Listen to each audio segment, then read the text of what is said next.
পৰা এতিয়া যাবলৈ লৈছে আমি আজি আমাৰ গাঁওখনৰ কিছু পৰিৱেশ আপোনালোকক দেখাম। গাঁওখন এখন পুৰণা গাঁও, যিখন গাঁৱত আমাৰ শৈশৱবোৰ ইয়াতে আমি খেলা ধূলা কৰি কটাইছিলোঁ আৰু গাঁওখনৰ লগতে থকা এখন কপিলি নৈ আছে।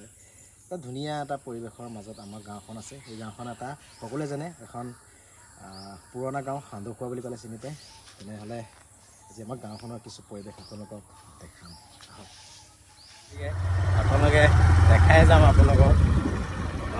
মই ওলাই দিলোঁ, দেখাই যাওঁ কি হয় আমাৰ গাঁওখনৰ পৰিৱেশ। গাঁওখন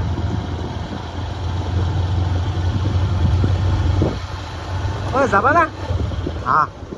আৰু এইফালে এখন দেখি আছে, এইফালে ছাইডত আমাৰ কপিলি নৈখন। এইখনে আমাৰ কপিলি নৈখন। কপিলি নৈৰ পানী এতিয়া বহুত লেতেৰা হৈ আছে, যদিও তাত গা ধুব পৰা হৈ আছে। আমি সৰুতে ইয়াতে আমাৰ শৈশৱবোৰ বৰ ধুনীয়াকৈ আমি খেলা ধূলা কৰিছিলোঁ এইখন কপিলি নৈ, দেখিছেনে? আৰু এতিয়া ফুল গছবোৰ নাই, এইবোৰ এপিল গছ হয়। এপিল গছবোৰৰ যেতিয়া ফুল ফুলি যায় ধুনীয়া লাগে দেখিব। এইখন কপিলি নৈ আহি আছোঁ আৰু ধুনীয়াকৈ গাঁৱৰ ৰাস্তাত এটা সময়ত এক আঁঠু বোকা, আৰু এতিয়া নাই, ধুনীয়া চিচি ব্লক। এইটো আমাৰ পানী যোগান আঁচনি। আৰু আহি পাইছোঁহি আমাৰ পুথিভঁৰালটো, আৰু পুথিভঁৰালত দেখি আছে পাছফালে অলপ ৰাস্তাটো ধুনীয়াকৈ বনাই দিছে। আমাৰ ভাইটিহঁতকেইটাও আহি আছে। তো লাহে লাহে পুথিভঁৰালটো অলপ বেলেগ ধৰণৰ এটা পৰিৱৰ্তন হৈ আছে। আৰু এইফালে চাৰিওফালে গছবোৰ, জংঘলবোৰ মানে চাফা হৈ গৈছে। আৰু সম্পূৰ্ণ এইটো এতিয়া পুথিভঁৰালটো চাফা কৰিলে আমাৰ বাপ আপুনি ঘৰত কৰে নে নকৰে এইবোৰ কাম? হে বাপে কৰিলে চাফা আহি গ'লোঁ। আৰু ভিতৰত এইটো লাহে হৈ যাব, আৰু কম দিনৰ ভিতৰত আমাৰ লাইব্ৰেৰীটো মানে কামবোৰ সম্পূৰ্ণ হৈ যাব। লাহে অলপ ভাল লগা হৈ আহিছে, এতিয়া বহিবলৈ কাৰণে অলপ ভাল লগা হ'ল। আৰু আমাৰ গাঁৱৰ দাদা এজনো বহি আছে। কেনেকুৱা লাগিছে এতিয়া? আৰু কেনেকুৱা কৰিব লাগিব? আৰু চিলিঙি লগাব লাগিব, ফেন লগাব লাগিব। চিলিঙি ফেন বাকী আছে, চিলিঙি লগাই লোৱাৰ পিছত বাকীখিনি হৈ যাব, হয়নে? তাৰপিছত ধৰক আৰু সেইদিনাখন আমি হেৰিতে হৈছিলে, ধৰক আমাৰ পুথিভঁৰালটো মানে ছাত্ৰ ছাত্ৰীখিনি উত্তৰণৰ কাৰণে যে আমি বিধায়কৰ ওচৰলৈ গৈছিলোঁ। বিধায়কৰ ওচৰলৈ যাওঁতে বিধায়কে কি কৈছিলে?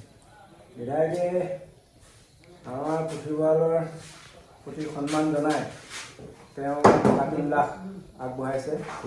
তাৰ কাৰণে আমাৰ যাৱতীয় পুথিভঁৰালৰ কিছুমান যাৱতীয় নথিপত্ৰ যা যোগাৰ কৰিব দিছে। সেই নথিপত্ৰখিনি লৈ আমি আকৌ পুনৰবাৰ বিধায়কৰ ওচৰলৈ যাব লাগিব। সেইখিনি তেখেতক দিম, আৰু তেখেতে চোৱাৰ পিছত আমাক 3 লাখ টকাৰ চেক এখন দিব। মানে আমাৰ ৰহা সমষ্টিৰ বিধায়ক শশীকান্ত দাসে তেখেতে আমাৰ পুথিভঁৰালটো যে কাম চামবোৰ দেখি আছিলে, তো পুথিভঁৰালটো কাম দেখি থাকোঁতে তেখেতে আমাৰ 3 লাখ টকা এটা আমাৰ পুথিভঁৰালটো উত্তৰণৰ কাৰণে তেখেতে চৰকাৰী পুঁজিৰ ফালৰ পৰা দিম ক'লে। সকলো আছে আৰু সকলো আহিয়ে আছে। আৰু আমি সকলোৱে এটা আলোচনা কৰিম পুথিভঁৰালতে বহি লৈ পেলাই। আৰু আপোনালোকক জনাবলৈ পাই আমি বেছি সুখী হৈছোঁ যে আমি অতি কম দিনৰ ভিতৰত আমাৰ শ্ৰীমন্ত শংকৰদেৱ পুথিভঁৰালৰ সৌজন্যত আমি কম দিনৰ ভিতৰত আয়োজন কৰিম পুথিভঁৰালৰ আড্ডা বুলি এটা অনুষ্ঠান, যিটো অনুষ্ঠানত আমাৰ অঞ্চলৰ ছাত্ৰ ছাত্ৰী লগতে আমাৰ যিসকল বিশিষ্ট ব্যক্তি আছে ৰহা নগাঁৱৰ, আমি সকলোকে আমি অনুষ্ঠানত ইনভাইট কৰিম আৰু সকলোৱে সহযোগিতা কৰিব বুলি আশা কৰিলোঁ। মনত ৰাখিব, পুথিভঁৰালৰ আড্ডা, আৰু আমি অতি কম দিনৰ ভিতৰত আপোনালোকৰ মাজলৈ লৈ আহিম। সকলোৱে সহযোগিতা কৰিব আৰু যেনেকৈ পাৰে সুদিহা পৰামৰ্শ দিব বুলি আশা কৰিম। ভাল হৈছে। বিশেষকৈ মানে ল'ৰাবিলাক যেতিয়া আমাৰ ইয়াতে যুৱক যুৱতীবিলাক গোটেই হ'লে আমাৰ এখন সামৰি আছে, এটা বিপথে যোৱা ৰাস্তাটোৰ পৰা বিপথে আহে, সেইটো প্ৰথম এটা ভাল হৈছে। ইয়াতে যদি ব্যস্ত থাকে, আমাৰ কিতাপবোৰ বহুত কিতাপ আছে, সেইবোৰ যদি পঢ়া হয় ল'ৰা ছোৱালী বিপথে নাযায়। এতিয়া এনেই কিছুমান ঠাইত মানে সময়টো অপব্যৱহাৰ কৰিছে। আবেলি সময়ত যদি আহে, খেলিলে পঢ়াই পঢ়িলে সুন্দৰকৈ